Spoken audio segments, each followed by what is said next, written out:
Good evening. I'm Dr. Santosh Honavar. I'm from Hyderabad, India, and I'll be speaking to you today about logical approach to orbital tumors. Orbit is supposed to be Pandora's box, full of evil, because 50% of orbital tumors are supposed to be malignant and hence potentially life-threatening. So when we deal with orbital tumors, the need is to have a logical approach where oncological principles are respected. When you have a patient with orbital tumor, we have to ask these questions and answer ourselves. What is it likely to be? Is it a benign tumor or a malignant tumor? Where is it located? Intraconal, extraconal? What are its relationships? Is it related to any of the crucial structures such as extraocular muscles or the optic nerve? Is it operable at all or not? If so, what approach? Would it be transconjunctival? Would it be lateral orbitotomy? What do I expect out of it? Do I expect to remove the entire tumor without causing any complications? Or would I just want to do an incisional biopsy?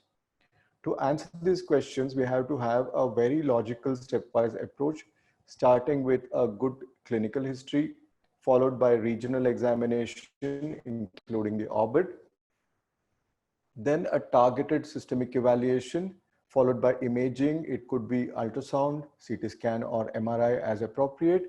Then specific systemic investigations, followed by surgery. And last but not the least, histopathology, because that guides further adjuvant treatment. I'm not going to go into the details of clinical evaluation of the orbit, but just to emphasize on the logical approach, history should be very detailed. These are the 6 P's of orbital proptosis, for example, including history of pain, progression, onset, which could be acute in days, subacute in weeks, chronic in months to years. Progression could be rapid, slow, or indolent. Then you measure proptosis, measure displacement, palpate the orbit, look for pulsation, and look for periorbital changes. Assessment of proptosis is extremely important. It should be objective via instruments such as Hertel's exophthalmometry. Displacement has to be objectively measured because all these primary baselines help in further follow-up of the patient. Ocular motility has to be very carefully assessed and documented with photographs and also a diplopia charting. In palpation, there are several factors that we need to elicit: tenderness, location of the tumor, mobility if it is anterior, compressibility, retropulsion, shape, surface, consistency. What about the orbital margin? And do we feel any pulsation, a thrill, or hear a bruit? Not to forget the rest of the ocular examination, including visual acuity, color vision, assessment of the pupil for relative afferent pupillary defect, Schirmer specifically for lacrimal gland tumors, basic ocular examination, specific cranial nerve examination, and if you think that the tumor is a secondary one rising from the nasal cavity or paranasal sinuses, then we have to do an oral and nasal examination as well. This is followed by CT scan or MRI as appropriate. So at the end of a careful clinical evaluation and radiological investigations, we come to a clinico-radiological diagnosis. Before I go into it, orbital tumors are primarily classified as benign and malignant primary tumors or secondary tumors. These are the primary tumors. There's the list of primary tumors, not in any particular order. Cystic lesions are not tumors, but they come in the realm of an ocular oncologist because they get referred to an ocular oncologist or an oculoplasty specialist. Vascular peripheral nerve tumors, optic nerve and meningeal tumors, myogenic, fibrous connective tissue tumors, osseous and fibroosseous tumors, histiocytic, primary melanocytic, and tumors of the lacrimal gland. Where in whichever geographic location that you are, you have to know the epidemiology of tumors in that particular location because that affects your clinical diagnosis. If a particular type of tumor is more predominant in your given geographic location, and that has to be built into your analysis of a differential diagnosis. This is in India, Asia, where you find lymphoproliferative, vascular, secondary, and cystic lesions are almost as common. 14%, about 14%, followed by neurologic lesions, inflammation, mesenchymal, and lacrimal gland tumors about 7 to 9%. So this is just an example. This you have to know for your own geographic area. In congenital lesions, if a child were to be born with proptosis or prominence of one of the eyes, there could be many reasons. If the lesion were to be located in the inferior orbit without a visible eyeball, or if the other eye were to have an iris or a fundus coloboma, you suspect a colobomatous cyst. Here, the most important first step, of course, after radiological investigation, is to aspirate the cyst.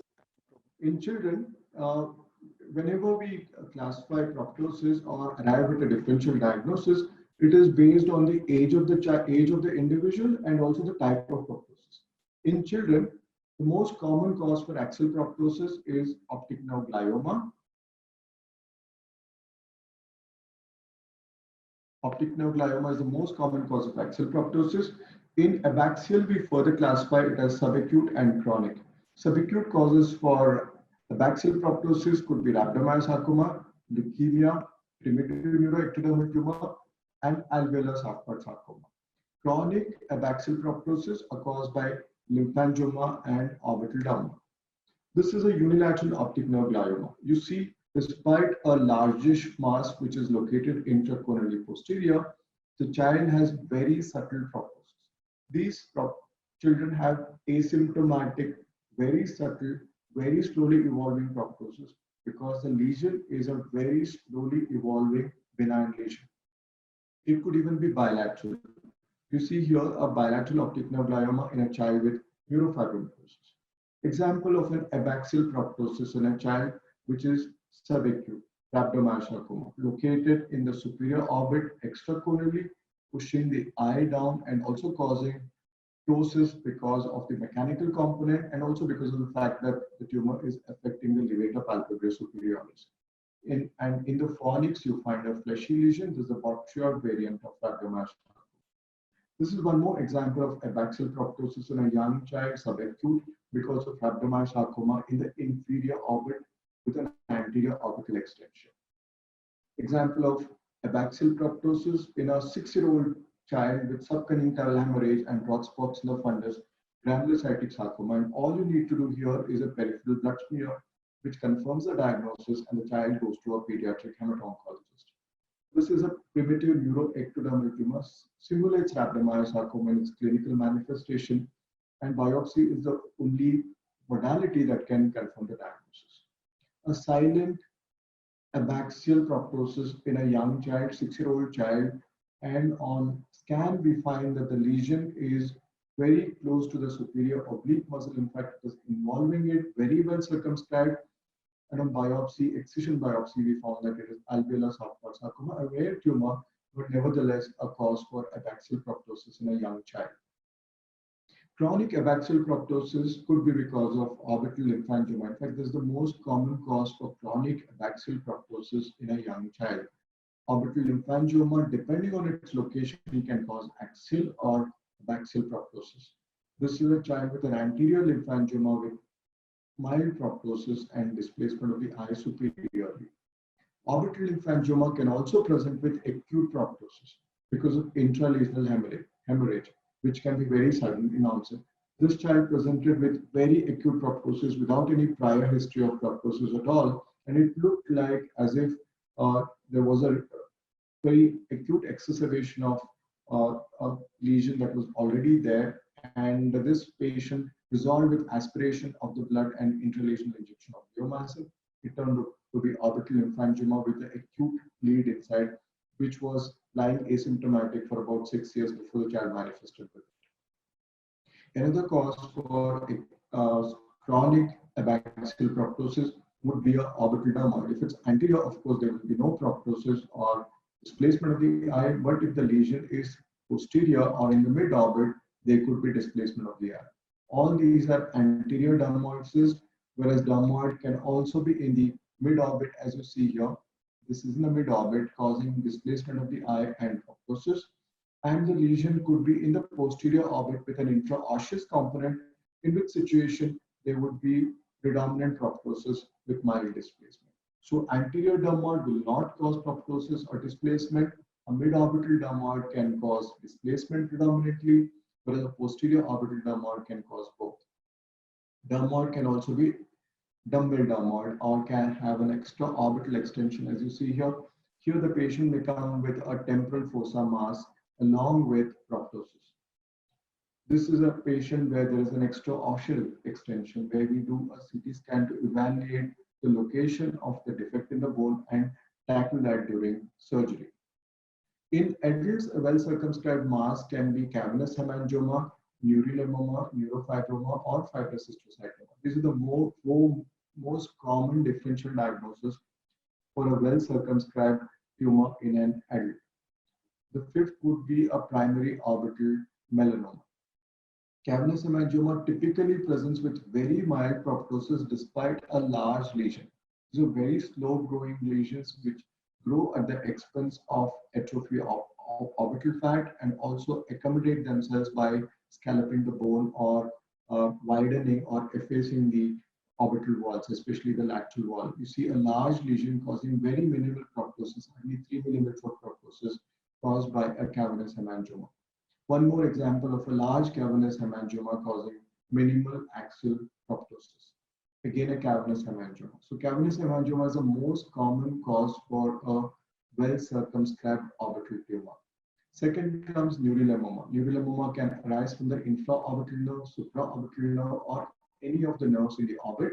Typically, it arises from the supraorbital nerve causing inferior displacement of the eye, so cause for an abaxial proptosis. Neurofibroma, primary neurofibroma of the orbit with systemic neurofibromatosis is known. This was a patient with orbital neurofibroma. And a benign fibrous histiocytoma is a well-circumscribed lesion, as you see here, very slowly growing, causing displacement of the eye. Causes for axial proptosis in an adult in order of their occurrence are cavernous hemangioma, lymphangioma, optic nerve glioma with a late manifestation, and optic nerve sheath meningioma. I've already showed you examples of cavernous hemangioma and orbital lymphangioma. Now, if an adult were to come to you with a history of decrease in vision, or you find relative afferent pupillary defect with optociliary shunt vessels, as you see here, then you suspect optic nerve sheath meningioma. When you do a scan, you find that there is a tumor in the optic nerve with calcification of the optic nerve sheath or subtle calcification of the tumor, indicating that it is optic nerve sheath meningioma. Examples of abaxial proptosis in an adult are lymphoproliferative lesions, most common, followed by neurilemoma, lacrimal gland tumors, and other structural lesions. This is a very well circumscribed mass which is molding around the eye, isodense or isointense on CT scan or MRI, causing abaxial proptosis, turned out to be a non-Hodgkin's lymphoma B cell. Another patient with very well circumscribed lesion molding around the eye with a anterior orbital extension, see a pink fleshy lesion in the superior fornix, a B cell lymphoma. Neurilemoma caused by obviously nerve in the orbit, infraorbital nerve, and you can see that the eyeball is displaced upwards with proptosis. Neurilemoma again caused by the infraorbital nerve in the left eye. You can see that the eyeball is displaced upwards with proptosis.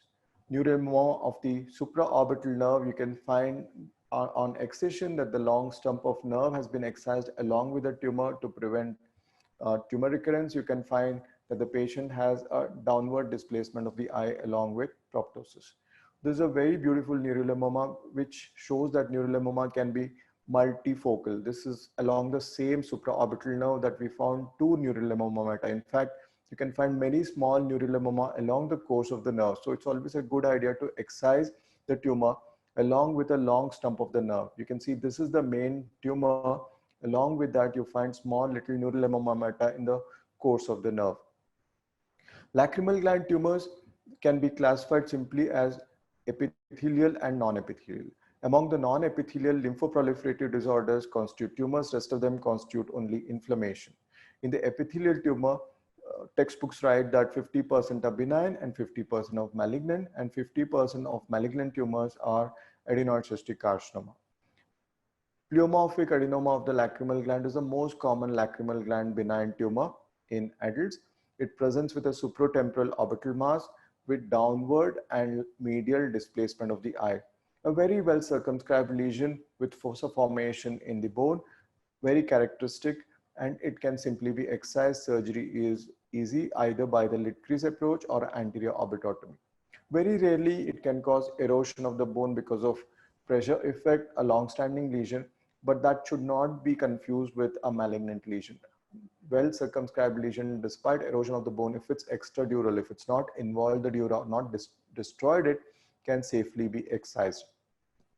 Pleomorphic adenoma of the lacrimal gland is predominantly an orbital lobe tumor. However, in some patients, there could be a palpebral lobe extension. This nodular extension was corresponding with a palpebral lobe lesion that we could clinically and radiologically see. So this was a combined pleomorphic adenoma of the combined palpebral lobe as well as the orbital lobe. When a lacrimal gland tumor, which causes displacement of the eye downwards and medially, also extends beyond the midline. And if the patient has paresthesia and sensory symptoms, then you consider adenoid cystic carcinoma. Adenoid cystic carcinoma of the lacrimal gland can occur at any age. In fact, it can occur in teenagers well up to 7th or 6th or 7 decades of life. One more example of adenoid cystic carcinoma here. It can cause bone destruction, which can be very irregular, as opposed to pleomorphic adenoma, which causes very gentle scalloping of the bone or effacement of the bone. Adenoid cystic carcinoma causes abrupt bone destruction. Causes for variable positional and pulsatile proptosis. In fact, these patients can present with enophthalmos as a clinical manifestation. But when you ask them to bend or do a Valsalva maneuver, the lesion manifests. The eye comes forward and there could be a ballooning up of a lesion in the inferior or superior orbit. This is very typical orbital varices. But if a child were to come to you with, or anybody for that matter, even an adult were to come to you with neurofibromatosis type 1 with pulsatile proptosis, then you should look for a meningoencephalocele, which is a cause for a pulsatile proptosis. Going on to further differential diagnosis, a triradiate lesion. Triradiate lesion is typically has an epicenter in the sphenoid wing with orbital, temporal fossa, and intracranial extension. 5 most common triradiate lesions are sphenoid wing meningioma, eosinophilic granuloma, osteosarcoma, Ewing sarcoma, and metastasis.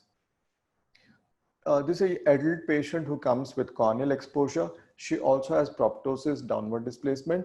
But what is striking is temporal fossa fullness. That's because the lesion has epicenter in the sphenoid wing with an orbital component, temporal fossa component, and an intracranial extension. That's why it is called a triradiate lesion. You look at the CT scan of a different patient with sphenoid wing meningioma, you find that the lesion is epicenter is here with an orbital, intracranial, and a temporal fossa component, causing proptosis with temporal fossa fullness and also displacement of the eye. Eosinophilic granuloma almost present similarly with a sphenoid wing centered lesion, may not have a predominant temporal fossa extension, but surely it does have an intraorbital and an intracranial extension. This is also a triradiate lesion. Osteosarcoma is a typical triradiate lesion. This is a patient who is a retinoblastoma survivor. In his 3rd decade of life, he presented with a triradiate lesion. Ewing sarcoma also causes triradiate lesion, and also metastasis such as prostate. This patient has a sphenoid wing metastasis from a prostate malignancy with a triradiate lesion. So when you have triradiate lesions, you have very few differential diagnoses.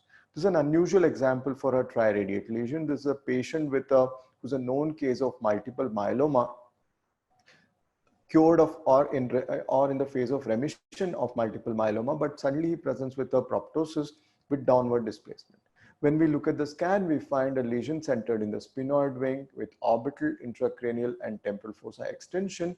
And here we found that he had punched out lesions on skull X-ray. And all that we needed here was to do a fine needle aspiration cytology to confirm the diagnosis that it was plasmacytoma. Now, once we have a clinico-radiological diagnosis, we have come stepwise from history, clinical evaluation, and we have done a clinico-radiological diagnosis based on all the information that we have clinically and radiologically. What's the next step? At this step, we have to take a decision. Do we do surgery at all in this patient? Based on the clinical radiological diagnosis, in some patients, it would be a clear no. You say no to surgery. You don't want to do surgery because of the reasons I would explain in a while.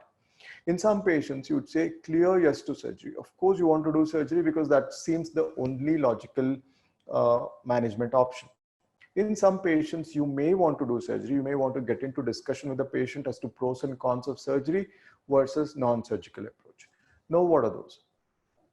This is a patient with a bilateral proptosis, a child who is just 18-month old.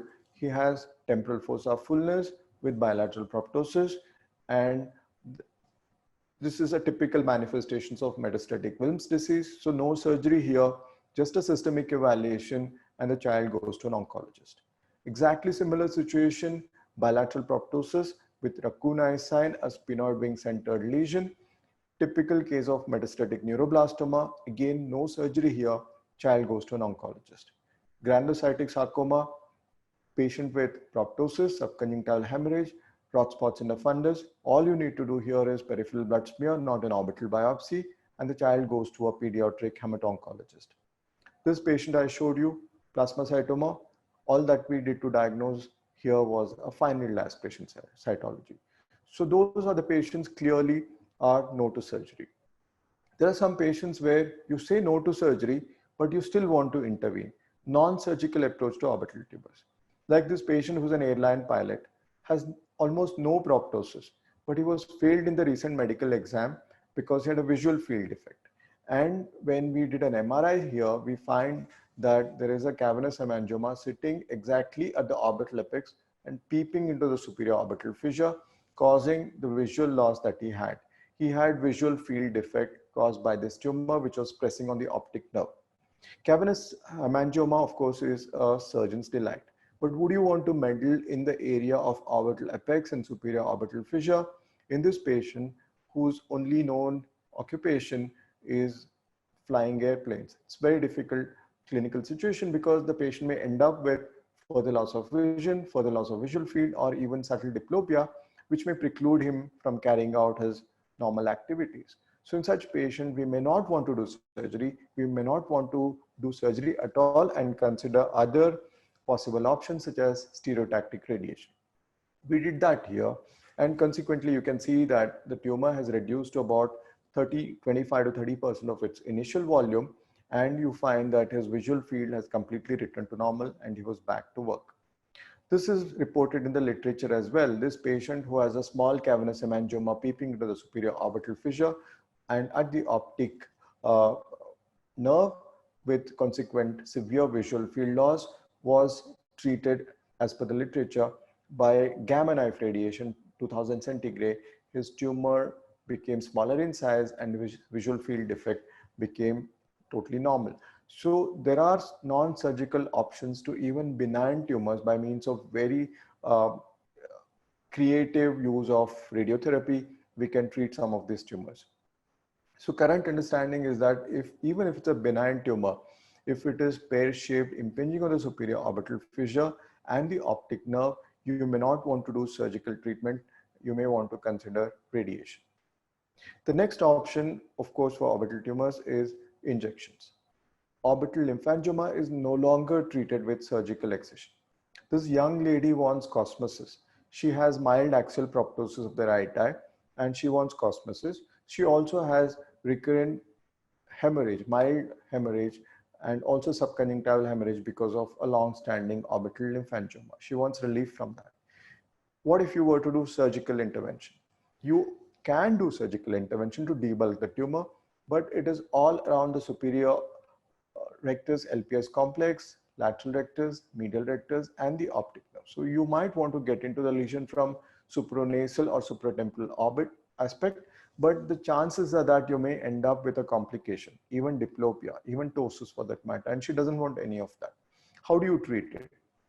You can treat by intralesional injections such as Picibanil as that was used here. You can see nice clearance of the lesion in the intraconal space, nice clearance of the lesion in the extraconal space, and she got the cosmesis that she wanted. Her axial proptosis is gone and she's stable ever since.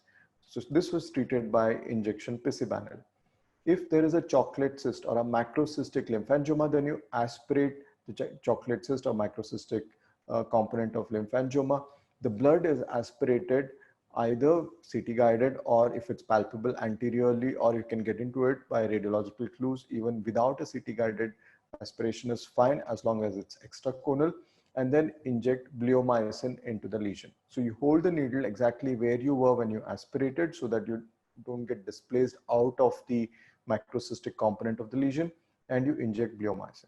This patient was treated with injection bleomycin. Somebody had attempted a biopsy before the patient was sent to us, and it was lymphangioma. So the residual component of the lesion was treated with injection bleomycin, and the child did well. This is the patient that I showed earlier where the child had an acute proptosis because of intralesional hemorrhage. The hemorrhage was drained and the residual lesion was treated with bleomycin. One more patient with an anterior midorbital lymphangioma treated with multiple injections of bleomycin, and the lesion is gone. So either Picibanil or bleomycin works very well in orbital lymphangioma. Anterior lymphangioma, again, you can see this lesion treated with injection bleomycin. Now, what about eosinophilic granuloma? Eosinophilic granuloma is treated conventionally by curettage. But would you do curettage in a situation where the dura is involved, seemingly involved? It may not be anatomically completely involved, but there is a possibility of CSF leak if you were to do aggressive curettage here. So short of it, what we do here is a biopsy from a safe zone and hold the child under anesthesia for about 15 minutes while our pathologist confirms the diagnosis by frozen section, inject the lesion with intralesional triamcinolone. So this patient was injected with triamcinolone, and after 3 months, the bone is partially remodeled. After 6 months, bone is completely remodeled without any residual lesion. So eosinophilic granuloma can also be treated with injection. One more recent patient where there was bone destruction with eosinophilic granuloma. Here again, we did an incisional biopsy to confirm the diagnosis, injected intralesional triamcinolone. Lesion went away, 90% of it has gone away, and the residual was again treated with injection triamcinolone, and we are awaiting final results. So this works very well, intralesional injection for eosinophilic granuloma. Then the next category, incisional biopsy. Incisional biopsy is specifically for suspected malignant tumors, poorly localized and infiltrative lesions associated with crucial orbital structures, where if you were to do complete excision, you may cause functional issues, residual functional issues such as loss of vision, diplopia, squint, ptosis, etc. You may also want to do incisional biopsy and get an intraoperative diagnosis and plan your further surgery based on that. It is not for tumors which are well circumscribed and are not associated with crucial orbital structures. If a lesion were to be very well circumscribed and is away from all the crucial orbital structures and you're unlikely to produce complications, then the best option would be excisional biopsy. I'd like to talk a bit about the way we do incisional biopsy. By literature, it's known that 8 to 20% of orbital biopsies result in non-specific or misleadingly wrong diagnosis, affecting the management and the final outcome. It could be because of unrepresentative sample, non-uniform pathology within the lesion. Example is a lymphoproliferative lesion. Part of it could be lymphoma, part of it could be benign or atypical lymphoid hyperplasia. So if you hit a part of the lesion which just shows atypical lymphoid hyperplasia, then you might miss the diagnosis. Sometimes we hit the tissue reaction, which could be superficial tissue reaction, which could be in the form of dense fibrosis, and the lesion is not properly diagnosed. This is an example of a child with subacute proptosis, lesion in the superior extraconal space. We always do a 3-layered or multi-layered biopsy, and we always analyze all the layers of the biopsy. Here, the superficial biopsy showed only inflammation and fibrosis. Example, if this were to be the lesion, if I were to be taking biopsy only from the superficial part, this being the epicenter, this would show only fibrosis and inflammation. So if you were to do only superficial biopsy, then you might misinterpret this particular lesion as an inflammatory lesion and treat it with steroids. What if we do a mid-zonal and a deep biopsy? There we find embryonal rhabdomyosarcoma. which shows all the typical immunohistochemical characteristics. An adult patient with bilateral proptosis with a paranasal sinus extension. Here, superficial biopsy showed inflammation and fibrosis, whereas deep biopsy showed granulomatous inflammation with multinuclear giant cells, and GMS stain shows fungal filament, so it was fungal granuloma. Again here, just a superficial biopsy would have misled us. So in all patients, where we do an incisional biopsy, we do a superficial, mid-zonal, and deep biopsy. And the depth that we go to is judged by the CT scan. If this is the tumor, if this is the center of the lesion, the area of biopsy should involve multiple zones, superficial, mid-zonal, and deep. Because sometimes it's in the intermediate zone that you find the tumor, and in some specific lesions, it's the deep part of the lesion that shows classic characteristic of specific etiology. Fungal lesions, again, the deep component generally contains the fungus, whereas in the periphery, there could be dense fibrosis simulating a non-specific inflammation. In orbital tuberculosis, again, there would be deep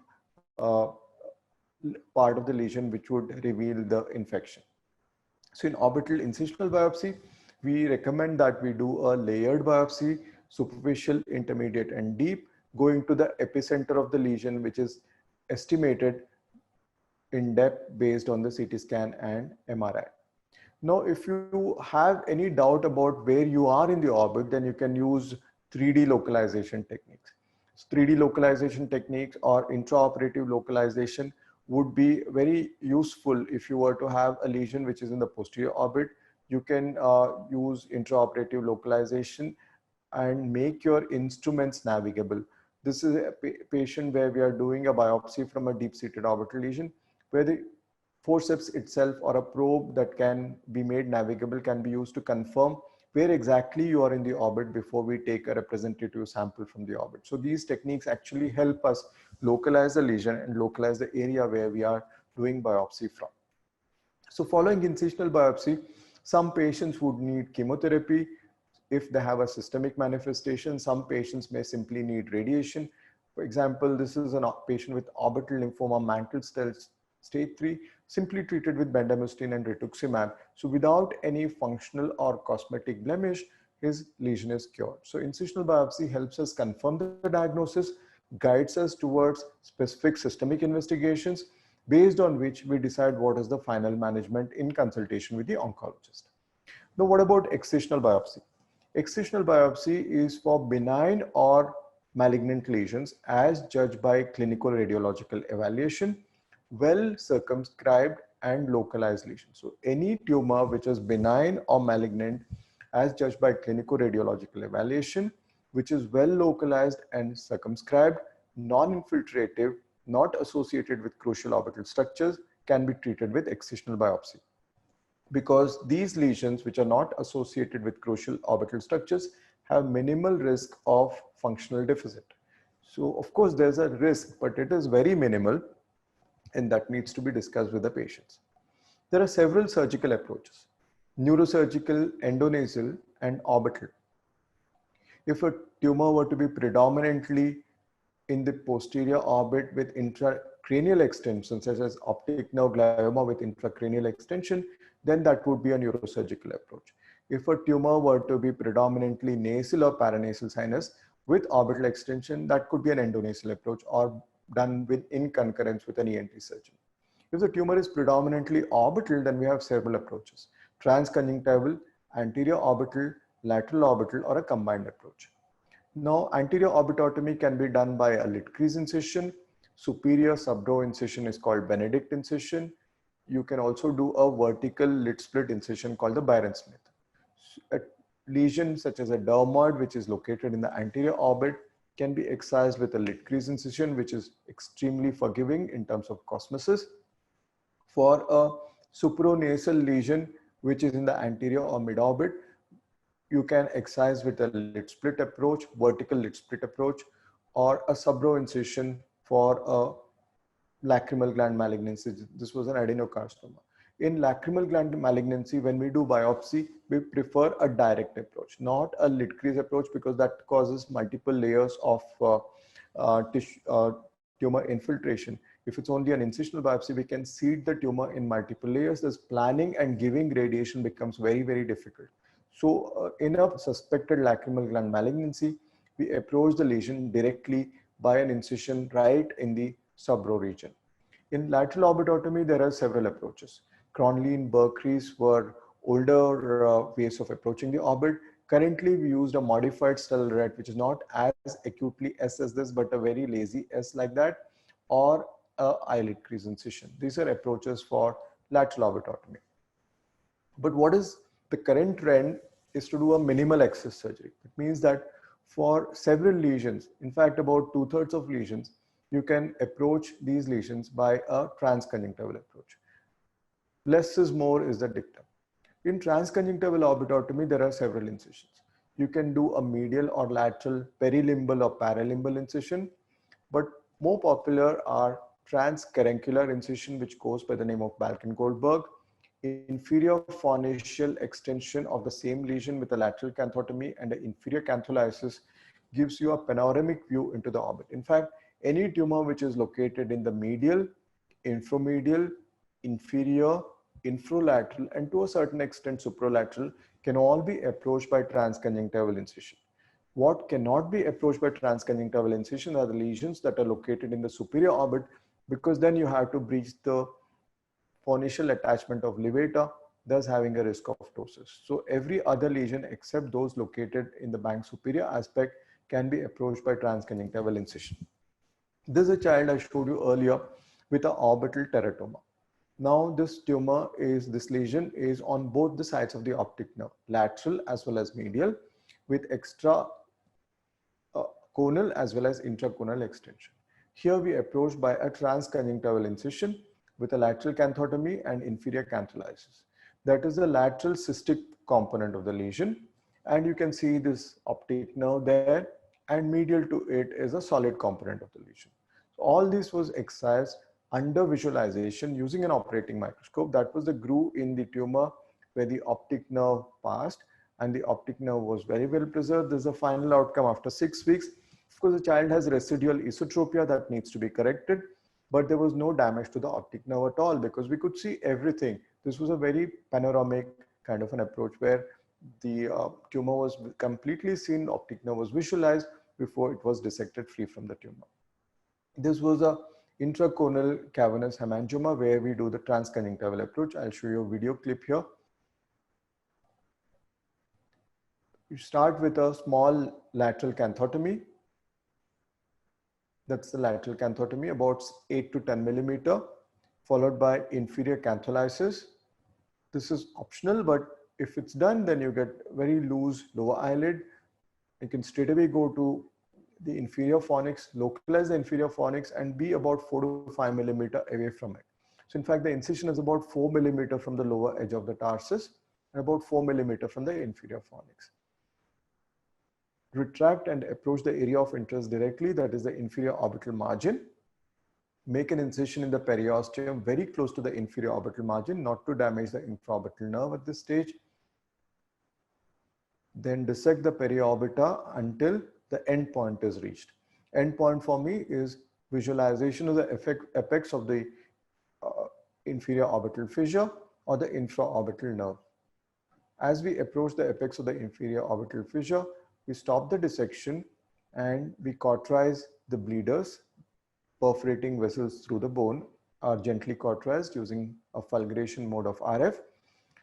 An incision is made in the periorbita in the quadrant where the tumor is located.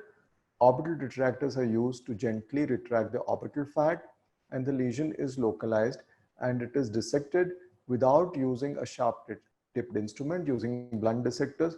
After about 50 to 75% of the lesion is dissected, a cryoprobe is used for gentle anteroposterior traction to get a purchase over the tumor, and the tumor is very gently rocked out.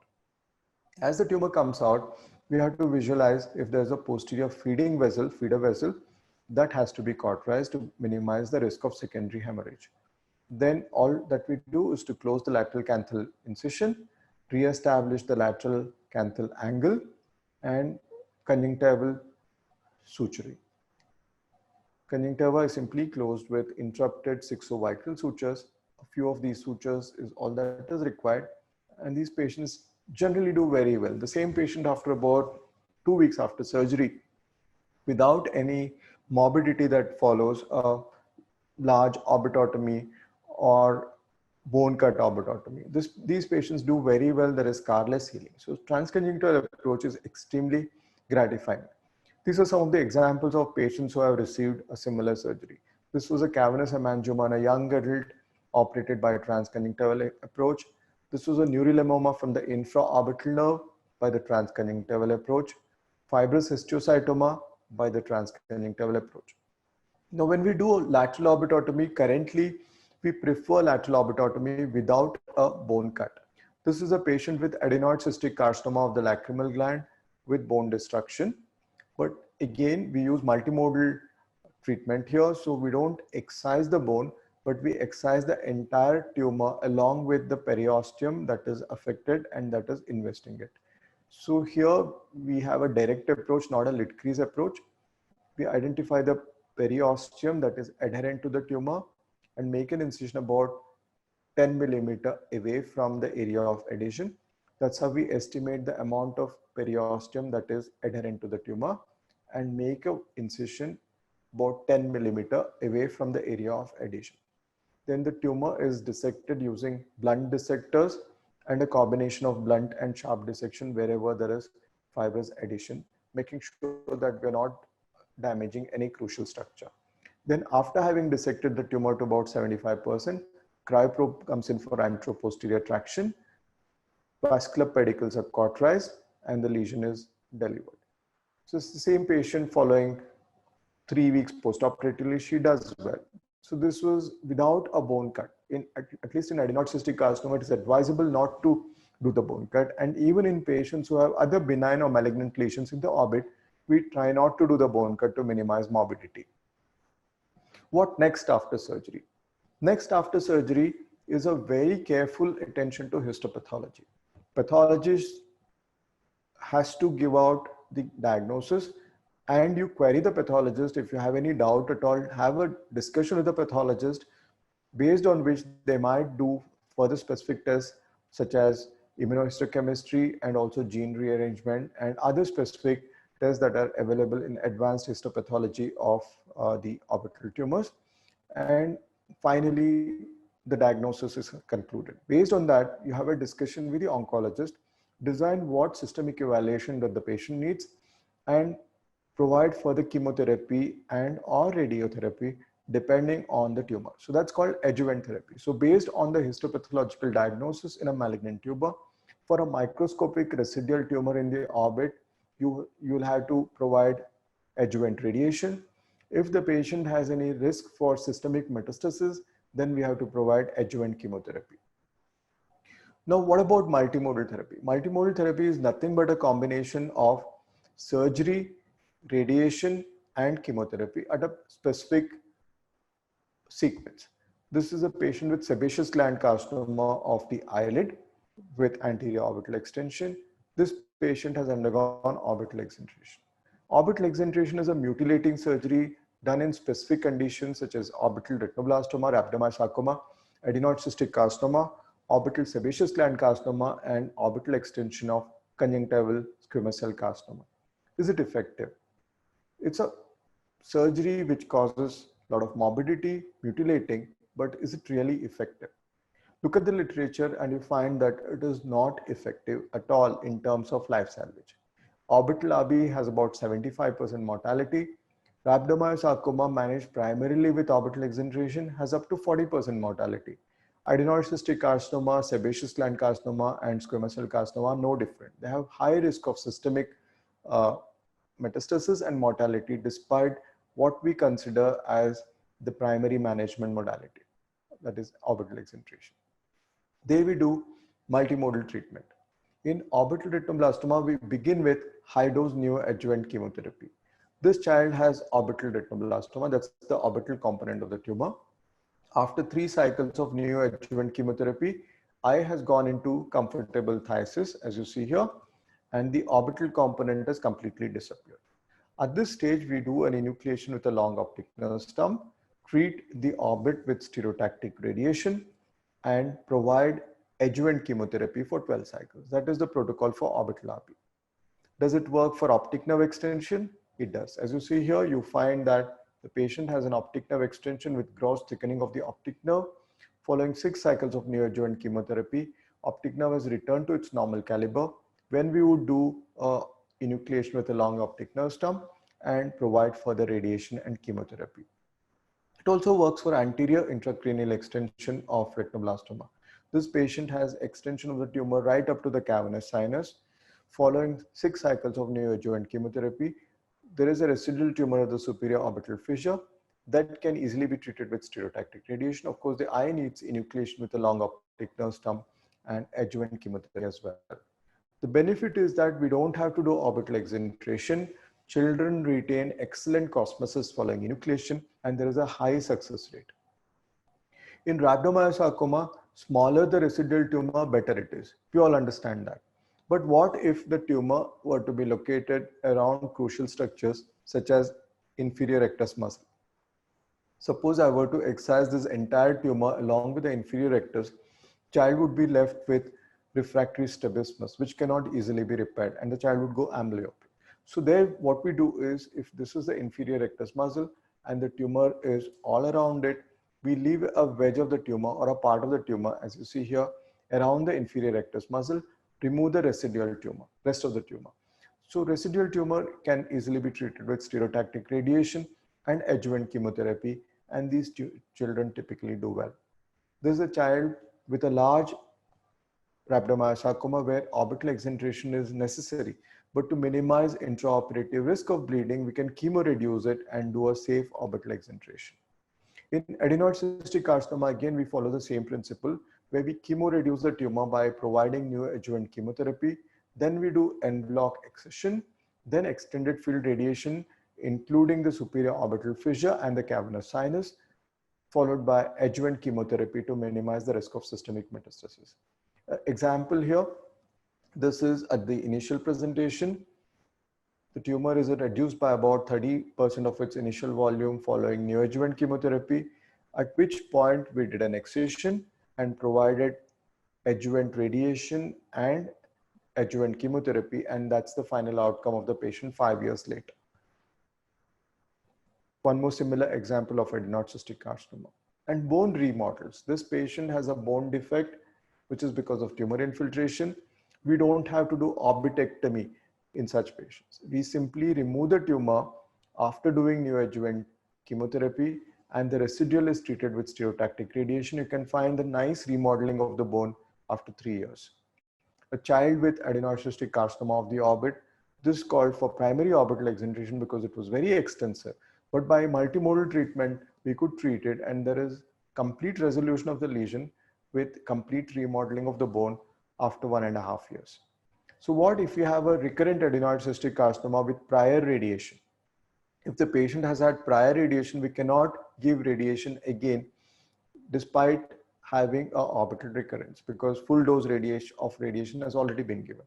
There's an innovative way of delivering radiation just to the bed of the tumor after doing primary excision that is called afterloaded brachytherapy. So we implant these silicone tubes right at the bed of the tumor after excising the tumor. So the tumor is being excised, and then we implant the silicone tubes, and the patient goes to a radiation oncologist where radiation is delivered by afterloaded interstitial brachytherapy using iridium-192 sources.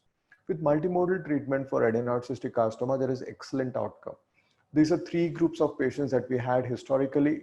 We had group 1 and group 2 where surgery and radiation was performed, and in group 2 surgery, radiation and chemotherapy were performed.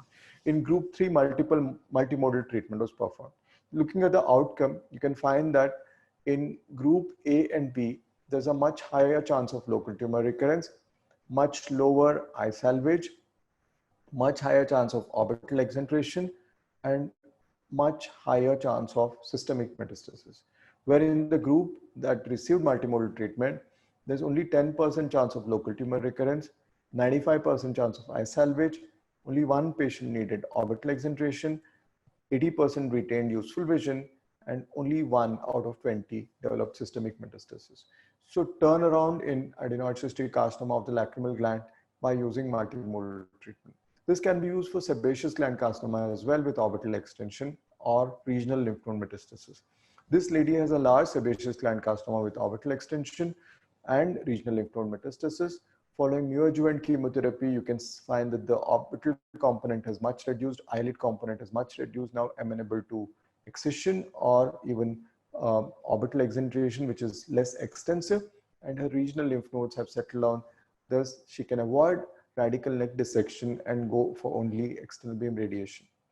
This is magical response to neoadjuvant chemotherapy. This patient has a large sebaceous gland carcinoma. Following 1 cycle of chemotherapy, tumor is much reduced. Following 3 cycles, all that is left is in the medial part of the lower eyelid. Lateral half of the lower eyelid has become nearly normal. So the patient would need a excision of the tumor under frozen section margin control and reconstruction. Whereas at the primary presentation, the patient needed extensive orbital exenteration. And multimodal therapy has much better survival. Looking at the current literature and our own outcome, we find that multimodal treatment has definitely resulted in a turnaround in terms of patient survival. So in conclusion, I would say that logical approach to orbital tumors, beginning with a good clinical evaluation and clinico-radiological differential diagnosis, followed by systemic evaluation, targeted systemic evaluation, depending on the differential diagnosis that you arrived at that stage, followed by planned surgical approach and histopathology guided systemic evaluation and adjuvant therapy helps optimize the outcome. Thank you so much. In surgical interventions for optic nerve tumors, are we removing only the tumor, or with the optic nerve, are we going for enucleation? So it depends on which optic nerve tumor that we are talking about. For optic nerve glioma, of course, removal of the tumor is not the choice at all, unless we are trying to remove a progressive tumor that is very rapidly marching towards the optic chiasm, in which case there would be a risk of visual field defect in the other eye. That's the only situation where we would advise excision of the optic nerve tumor, but not before trying systemic chemotherapy, which is very useful, and stereotactic radiation.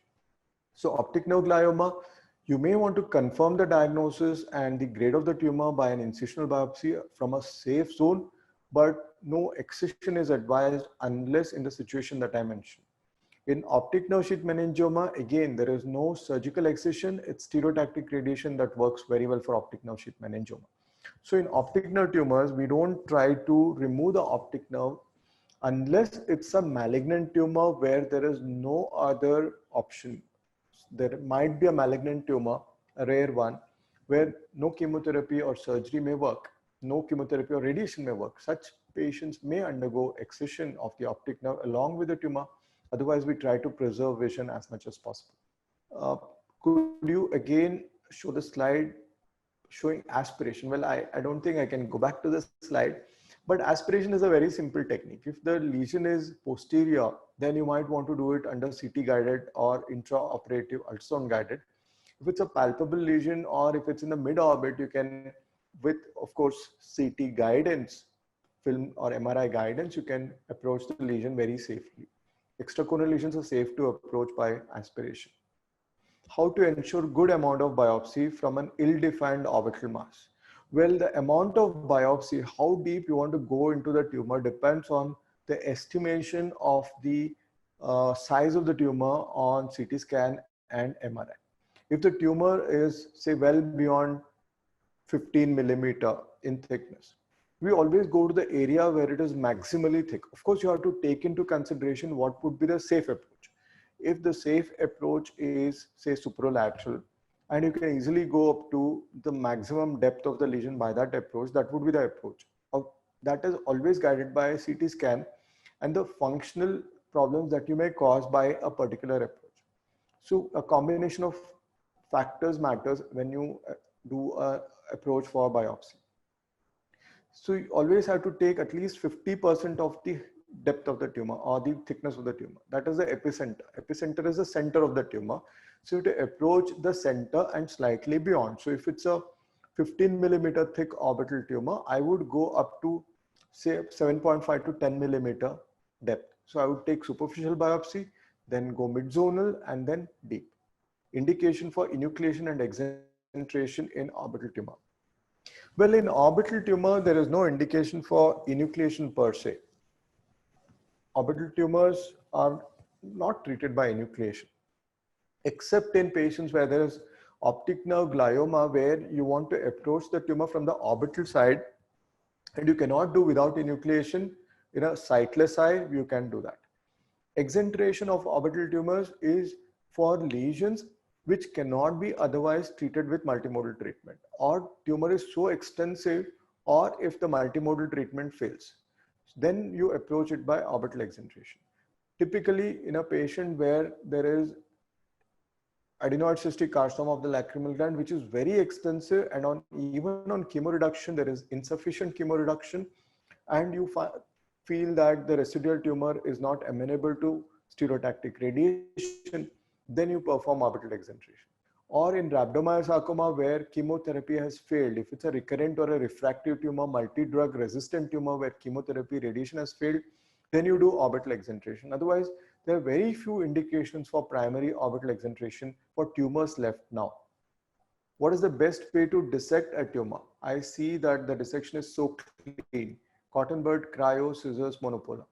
Well, I use a spatula, which used to be called a lens spatula, where earlier they would do intracapsular cataract surgery. It was designed for possibly that, but it's a small spatula which is slightly larger than a periosteal elevator, which has very nice rounded tip. That's something that you can use. You can definitely use a cotton bud. Cryo is not for dissection. Cryo is to get a purchase over the tumor or hold over the tumor without using a forceps, without having to use a forceps and breaching the capsule of the tumor. If you were to hold the tumor very, very nicely and gently without breaching the capsule of the tumor, that would be cryoprobe. So cryoprobe gives you a good hold over the tumor.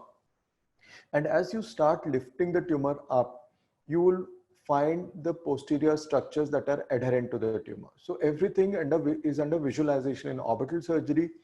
Most of the maneuver, if they're performed under visualization, then it becomes safe.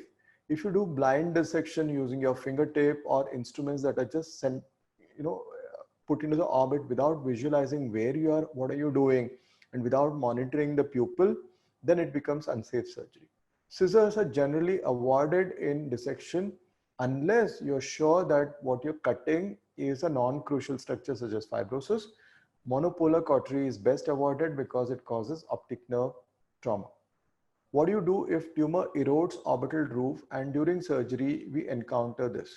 Well, if the tumor erodes orbital roof, you know already that it is eroding by the scan that you have done.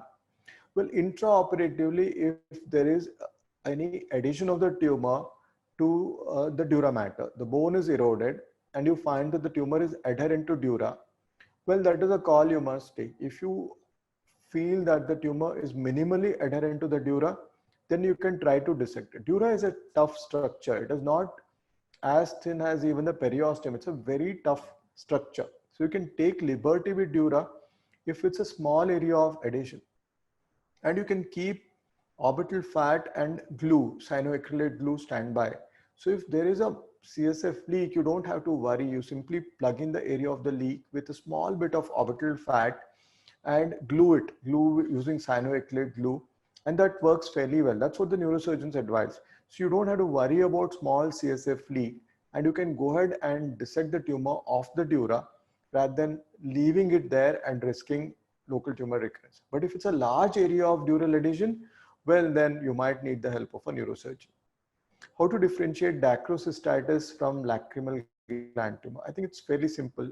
Dacrocystitis is of the lacrimal sac, and lacrimal gland tumor is supratemporal. But if you're meaning dacroadenitis, well, dacroadenitis sometimes can be simulating a lacrimal gland tumor. In dacroadenitis, Schirmer's is affected. So if you do Schirmer's and if it's low and if the patient has subacute lesion with pain, etc., and signs of inflammation, then you find it is dacroadenitis. It can be bilateral, it can follow viral fever. So there are clinical clues to the diagnosis of dacroadenitis, and Schirmer's being affected favors the diagnosis of inflammation, that is dacroadenitis. Books for reference. Well, there are a lot of books, Shields, Rootman, These are nice books, Orbital Surgery, you can refer any of these. How to manage superolateral varices. Orbital varices are generally difficult to manage. Orbital varices are not lesions for surgical management. Orbital varices can be managed by an interventional neuroradiologist by embolization, gluing, ballooning, etc. But these are not for surgical intervention. You will have to take the help of a interventional neuroradiologist for varices. What are the conditions that need biopsy to decide management plan? Well, if you have an infiltrative lesion which is affecting crucial structures, if you were to excise that lesion a priori, then you might cause functional disturbance, loss of vision, etc. And if you find it's an infiltrative lesion, could be a malignant lesion, could be an unusual inflammation, then you do an incisional biopsy, because based on that you proceed further. So if it's a well circumscribed lesion, as I said earlier, well circumscribed lesion which is away from the crucial orbital structures, then the treatment of choice is complete excision. But if it's an infiltrative lesion affecting crucial structures such as extraocular muscles and the optic nerve, etc., then you might want to do incisional biopsy. If you're suspecting adenoid cystic carcinoma of the lacrimal gland, you do an incisional biopsy, because currently we do multimodal treatment. Similarly, for rhabdomyosarcoma, if you're suspecting a round cell tumor in a child, if you're suspecting that's very eminently amenable to chemotherapy, there you would want to do a incisional biopsy. Otherwise, for poorly differentiated infiltrative lesions. How do you approach extracorneal tumors surgically? That depends on the location of the tumor. If it's a medial extracorneal lesion, then transcaruncular incision. Inferior extracorneal lesion, definitely inferior pharyngeal incision. Lateral extracorneal lesion, again lateral pharyngeal incision. Superior, of course, then you have to go by skin incision, which could be by lid crease or a direct subbrow approach called the Benedict's incision. Differential diagnosis of bilateral lacrimal gland enlargement. Most common cause for bilateral lacrimal gland enlargement is inflammation, benign reactive lymphoid hyperplasia, dacryoadenitis caused by viral infection, or benign reactive lymphoid hyperplasia. Sjogren's disease are common causes for bilateral lacrimal gland enlargement. What study do you prefer, CT or MRI? Well, that's a question that has, it's an individual preference. I would want to do both in certain cases, such as a patient where there is, say, lacrimal gland malignancy. I want both CT and MRI. MRI is definite choice for tumors which are of the nerve origin, optic nerve, or tumors which are extending intracranially. Whereas if it's a bone-based lesion, then CT scan is fine. For tumors such as optic nerve sheath meningioma or optic nerve glioma, definitely MRI. For a cavernous hemangioma, neurilemoma, etc., CT scan is fine. But if you want to trace the course of the nerve entirely, suppose the patient has a neurilemoma of the supraorbital nerve. Now I want to trace the course of the nerve entirely and want to identify if there are small nodular excrescences or neurilemomata along the further posterior course of the supraorbital nerve, then I would need an MRI. So it's a combination of CT and MRI depending on the clinical situation. Do you still biopsy apical lesion? Like the orbital cavernous hemangioma, I showed that is subjected to stereotactic radiation. No. If it's a radiological certainty that it is cavernous hemangioma, there are clear guidelines as to how do you diagnose cavernous hemangioma on MRI scan, then possibly you won't need a biopsy. If you need a biopsy for an orbital apical lesion, then it has to be very, very safe biopsy. You can even do a CT guided biopsy in an orbital apical lesion, taking the help of a radiologist. Can you use bleomycin for lymphangioma? Of course, yes. Bleomycin is the current standard of care for lymphangioma. Do you aspirate cavernous hemangioma to facilitate excision? Personally, I don't prefer it, but some surgeons do it to make it smaller. Well, that is fine. What injection is picibanil? Picibanil is a Japanese drug. It is not easily available. You have to import it from Japan. It's a very nice drug. It's caused by, which is derived by streptomyces. It is a sclerosing agent, very useful, causes good regression of lymphangioma. Only reason why it's not very extensively used is because it's not easily available. For lymphangioma, do you need to aspirate all content first before you inject bleomycin? Well, no. Lymphangioma are three types. One is macrocystic. Macrocystic is predominantly filled with blood where we aspirate almost everything. The second is a combined microcystic and macrocystic, where partial aspiration of the macrocystic component. If it is predominantly microcystic, then there is no scope for aspiration. It's a semi-solid or a solid lesion where hardly any blood content would be there, fluid content would be there. There you don't aspirate. Have you had any complication with injection bleomycin? Well, injection bleomycin, if it is injected, you have multiple sessions to inject. You don't have to inject a large amount of drug in the same session. So I would limit injection to about 3 cc of bleomycin. I won't inject too much in the intraconal space, so that can help you avoid complications. For eosinophilic granuloma, what is the dose of intralesional triamcinolone? 40 milligram is what we inject in the first injection. And if there is residual, you can go back and inject 20 or 40 more. Maximum I have needed is about 2 injections so far in a bunch of eosinophilic granulomas I have treated. What lesion would be treated with gamma knife? Gamma knife is a mode of delivering radiation. So it's a much better way of doing radiation than cis-stereotactic radiation. So any malignant residual tumor or adjuvant radiation can be given with gamma knife. If you want to be safe, that means that you don't have to have umbra and penumbra of radiation without any collateral damage, then you prefer gamma knife. It's expensive, but better than stereotactic radiation in terms of complications. What orbital tumor requires sentinel lymph node biopsy? Well, if you have an eyelid malignancy or a conjunctival malignancy, which has extended into the orbit, such as sebaceous gland carcinoma, melanoma of the eyelid, conjunctival melanoma, and squamous cell carcinoma of the conjunctiva, then sentinel lymph node biopsy is advocated. What is the risk of vision loss due to sclerosant injections in lymphangioma? And what is possible cause for vision loss? Well, risk is low. There are not many cases in the literature that have suffered a vision loss. It could be because of direct optic nerve toxicity because of the drug itself, which is rare, but if you inject a huge amount of bleomycin in the intraconal space, that is a possibility. Second is inadvertent damage to the optic nerve by the process of injection itself. So you don't get too much into the intraconal space to inject the drug. Drug can be injected in the most anterior part of the lesion. Rest of the drug would percolate into the lesion because lesion is not a very solid one. So you don't get into the depth of the lesion. So you can minimize the toxicity to the optic nerve. Is there any role of systemic steroids in cavernous hemangioma? Not to my knowledge. How to constitute dilute bleomycin and how to determine the dose that you inject? It is 1 international unit per ml is the dose that we use, and the amount of aspirate. Suppose the aspirate is 3 cc, you inject half the aspirates, 1.5 cc. If it's a microcystic lymphangioma, then you estimate the volume of the lesion based on CT scan and inject half the volume of the lesion. Any tips to minimize damage to optic nerve in retrobulbar intraconal tumor excision? Well, you have to know which part of the tumor you are dissecting. At any given point in time, everything has to be under visualization. I personally use an operating microscope, which is wider field with a increased working distance for tumor dissection. I always keep a lookout for the pupil. The moment pupils start dilating, that means that either directly or indirectly you are giving, traumatizing the optic nerve. So you have to stop, reevaluate exactly where you are in the orbit and then go further.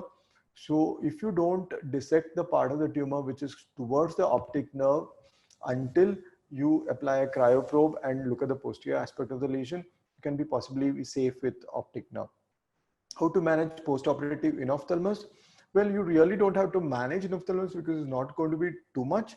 But if you have a, say, floor excavation because of a tumor which is in the inferior orbit, then you can reconstruct the floor by using porous polyethylene or bone graft or any such material. What about the risk of seeding in incisional biopsy in suspected malignant lesions? Definitely, it is a possibility. That is exactly the reason why you don't do a multiplanar incision. Example, lid crease incision is a multiplanar approach. You go by the skin incision, then you do orbicularis incision, then you do suborbicularis, then you go anterior to the septum, then you get into the lesion. So multiple layers of the lid can get involved, and it is impossible for planning radiation in such patients. So if you do a direct approach right on top of the lesion, then seeding is fine because that area is anyway covered by radiation that you're going to keep. So seeding happens in incisional biopsy. It is not preventable, but you have to have a direct approach. Retrobulbar cavernous hemangioma and neurilemoma look almost identical by operating. Well, not really so. Cavernous hemangioma is fiery pink, it's strawberry colored, whereas neurilemoma looks white, yellowish, or even bluish depending on its cystic component. So it's easy to identify, I believe, but a preoperative CT would have already helped you. How to differentiate bone destruction, erosion, and remodeling? Well, bone destruction causes irregularity of the bone with thickening, irregular thickening. Erosion would cause thinning of the bone, but not too much of irregularity. Bone remodeling is a very gentle scalloping of the bone. So if on a bone window CT scan, it's fairly easy to differentiate. In a transformational approach, 4 millimeter above fornix, do you cut the retractor? Do you have entropion after this? Well, we have to go through the retractor, but there is no entropion after this because tissues rejoin fairly well. What RF cautery gives good results with minimal collateral damage? Well, I have no commercial interest, but I find Elmen very safe. Do you suture the eyelids primarily after exentration? Yes, I do. I do eyelid sparing exentration, that partial eyelid sparing. I spare all the orbicularis that I can. I spare all the skin that I can. Then I do a layered suture. I would suture the orbicularis very carefully because that gives blood supply to the skin. Otherwise, skin can necrose. So once you have a good back of orbicularis, then we suture the skin without tension. If transformational approach is done, isn't it you face fat plane in front of the retractor? And no, you actually go under the orbicularis, retract, and go beyond the inferior orbital margin with your retractor. If you've done an inferior fornical incision with lateral canthotomy and inferior cantholysis, it's very easy to retract the skin orbicularis. Go to the inferior orbital margin, then you identify the periosteum and cut. So there is no fat that is encountered unless you go transeptal. Is there any effect of stereotactic radiation on the other healthy eye? No. If you limit the field of radiation, then no. What are your views on usage of RF in orbital surgery post-COVID era? Is it safe? RF is safe. It does cause some amount of vaporization. But if you have a suction going on and if you're using PPE in all patients universally, then there is no vaporization related transmission of COVID that has been documented, right? So what we are vaporizing here is tissue. So tissue vapors will not, to my knowledge, cause COVID infection if you're using a PPE anyway. Lateral orbitotomy or transconjunctival approach if the tumor is located intraconally. Well, if the tumor is located intraconally and superotemporally, then I would do lateral orbitotomy. If the tumor is located in intraconally, infrotemporally, inferiorly, infranasally, or supranasally, then I would do transconjunctival. Do we still use EBRT for retinoblastoma? Yes.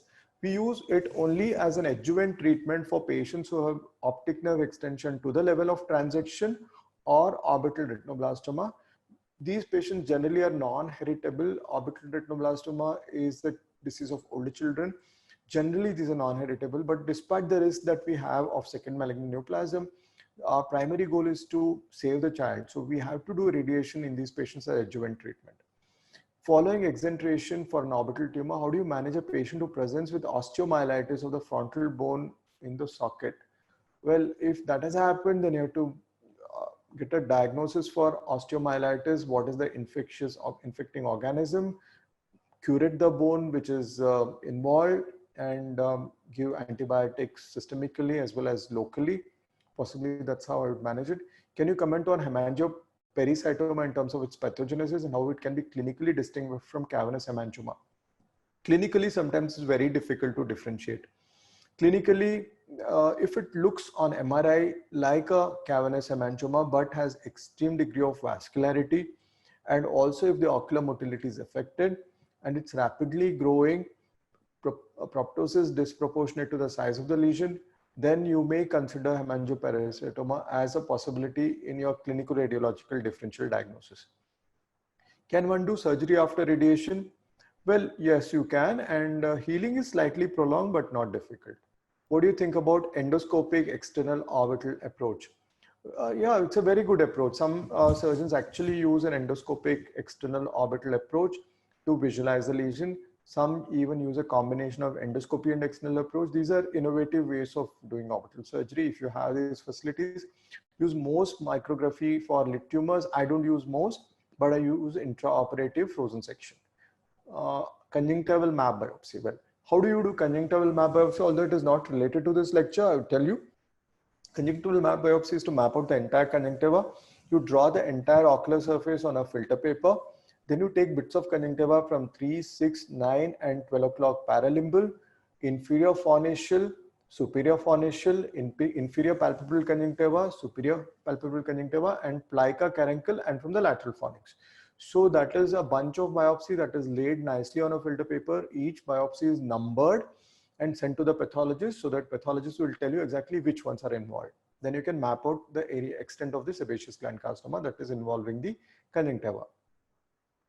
When bony orbitotomy is indicated in present scenario, well, I would cut the bone only if my dissection becomes very difficult. It means that if it's a very firm or almost a hard lesion in the intraconal space, which is non-accommodating. Cavernous hemangioma, neurilemoma are fairly accommodating lesions. They come out with a small incision. But if it's a firm lesion, for example, or if there is a lot of bleeding during surgery, I'm not able to visualize the entire extent of dissection, or if we have difficulty in dissecting, you want more visualization, you want to go from the lateral side and dissect the posterior aspect of the lesion, then you would bring in a bony cut, otherwise generally not. Well, how common do you see posterior orbital dermoid in pediatric age group? Very, very uncommon. I have just seen 2 or 3 so far.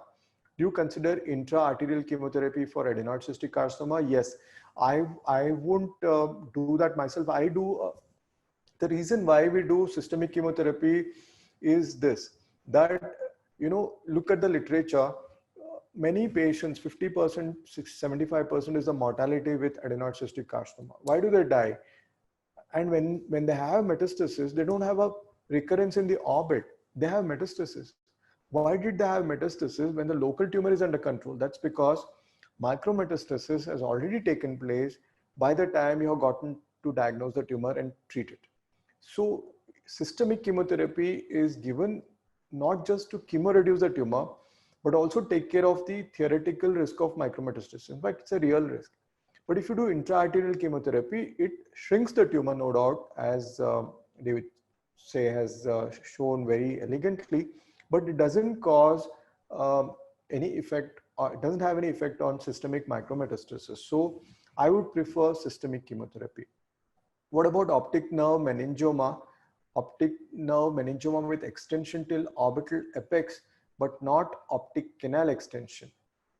Optic nerve sheath meningioma is treated very easily by stereotactic radiation. It stabilizes the lesion. So there is no role for primary surgery in optic nerve sheath meningioma. In fact, it is a surgical, it's a disease where there is no surgical approach necessary unless you want to diagnose it. So when you want to diagnose it, you go biopsy the most nodular, thickest part of the tumor, not damaging the optic nerve, a tiny bit of biopsy just to confirm the diagnosis. But if it's radiologically fairly confirmatory of your clinical diagnosis, then you really don't have to do biopsy and straight away give stereotactic radiation. What chemotherapy drugs are given in patients with sebaceous gland carcinoma for chemoreduction? Well, we give 5-fluorouracil and cisplatin combination. Do you repeat orbital CT scan prior to excision? Yes. If the tumor is around more than one muscle, do you first do chemo? That depends on the type of the tumor. If the tumor is amenable to chemo reduction, then certainly you want to do chemo reduction. But if the tumor is not amenable to chemo reduction, then you might want to just do an incisional biopsy. How do you approach intraconal lymphangioma for injection of bleomycin or picibanil? Intraconal lymphangioma without any anterior extension is best approached by a CT guided injection. How do you treat conjunctival lymphangiectasia? It need not be treated, but if you have a small lymphangiectasia and patient is symptomatic because of that, or if it has led to subconjunctival hemorrhage, etc., then you can excise it locally. You can do cryotherapy, it works well. You can do cauterization. All these modalities work well to control a small conjunctival lymphangiectasia. Is there a role for chemoreduction in extensive OSSN? Very, very positive, yes. Yeah. We can use topical mitomycin. You can use topical 5-fluorouracil or immunotherapy with interferon alpha 2b. All these help in chemo or immunoreduction for extensive ocular surface squamous neoplasia. But if you're talking about an orbital extension of ocular surface squamous neoplasia, well, you can still use chemotherapy, 5-FU cisplatin-based chemotherapy, or you can use erlotinib, which is an epithelial growth factor inhibitor, epidermal growth factor inhibitor, that also helps reduce ocular. That's a target therapy, erlotinib. How do you manage cysticercus? Cysticercus is best managed medically. Albendazole 15 milligram per kg body weight for 4 to 6 weeks, along with concurrent steroid tapered over 4 to 6 weeks. Symptomatic orbital varices, do you do embolization prior to excision? Yes, embolization can actually help before you even plan excision. In fact, we don't do excision. Scleral involvement for OSSN. For scleral involvement of OSSN, you do en bloc excision or enucleation along with complete removal of the tumor. That's one option. Second option is to excise the tumor in flush with normal sclera. That means you don't damage the sclera and disturb the tectonic integrity of the eye, but treat the residual tumor with plaque brachytherapy. That has been very successful. In fact, we are able to save about 90% of eyes with flush excision and plaque brachytherapy. Proptosis is a sign of tumor. Well, of course, it is a sign of tumor. It could be a sign of inflammation or infection also. So it calls for a clinico-radiological diagnosis. Then if cryo is available, is not available, what other instrument can be safely used to extract the tumor? Cryo should be available. Otherwise, you have to get hold of it if you're a serious orbital surgeon. Otherwise, some surgeons use a large forceps, 4x3 tooth forceps with a blunt tooth, and leave some tissue on top of the tumor and hold that tissue, not the tumor capsule itself. Those are options, but I would suggest that you get hold of a cryo. How do you cover a non-lid sparing exentration when skin infiltration is very extensive? Well, if it's a non-lid sparing exentration, if you want to cover, then you have to bring in tissue flap from the forehead or from the surrounding areas. The size of the cryoprobe is 3 millimeter. That's what I use. What is next in recurrent tumors which earlier regressed with chemotherapy and radiation? Well, if the tumor is recurrent and it is earlier regressed with chemo and radiation, depends on the type of the tumor. If it's a round cell tumor, then it can be second line of chemotherapy can be given. There is salvage chemotherapy. If it is a type of tumor where chemotherapy is not possible, then you have to do surgical excision or exentration. Brachytherapy with silicone for adenoid cystic carcinoma. Well, it's not a silicone tube is used, but it is iridium seeds that are sent across into the orbit. That is the cause. That is the source of radiation. What is your approach to multiloculated orbital schwannoma, supromedially, extraconally, intraconally? Well, multiloculated orbital schwannoma, again, well circumscribed, surgical excision. Imaging of orbital tumors. Tesla, you don't have to specify, but well, standard of MRI imaging is 3 Tesla. If you have 1.5, that is also fine. In MRI, you don't have to specify slice thickness. In CT scan, of course, you have to specify slice thickness as 1 to 2 millimeters, what is preferred.